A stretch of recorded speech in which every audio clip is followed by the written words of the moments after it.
In today's video, I'm going to teach you steps to change your display name in Dialpad.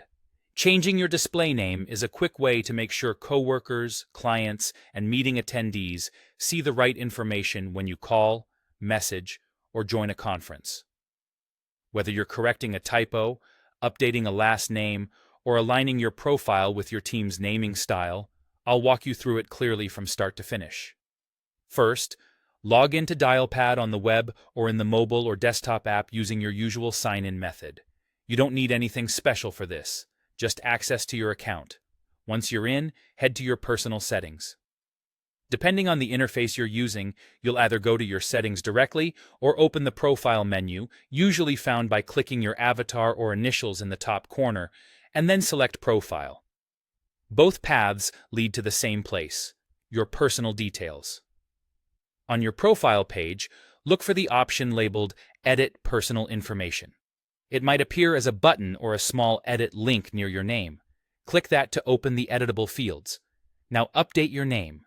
You can modify your first name, your last name, and how you want your name to be displayed to others.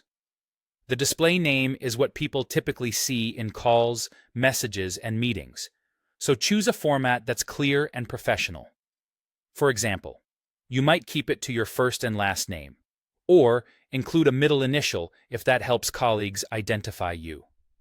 If your organization uses specific naming conventions, follow those so your profile stays consistent in the directory. Before you wrap up, click Save Changes. This is the step that actually applies your updates to your account. After you save, your new display name should appear across Dialpad. In most cases, it updates right away, but if you don't see it immediately, give it a moment to refresh. You can also navigate to a different screen and back to your profile to confirm the change. A few quick tips to keep things smooth. If the Save button looks grayed out, double-check that required fields like first and last name aren't blank and that there aren't any extra spaces. If you don't see an edit option, it's possible your organization manages names centrally. In that case, reach out to your admin for help. And remember, the goal is clarity. Use a name format that teammates will recognize and search for easily. That's it. You've updated your Dialpad display name quickly and confidently.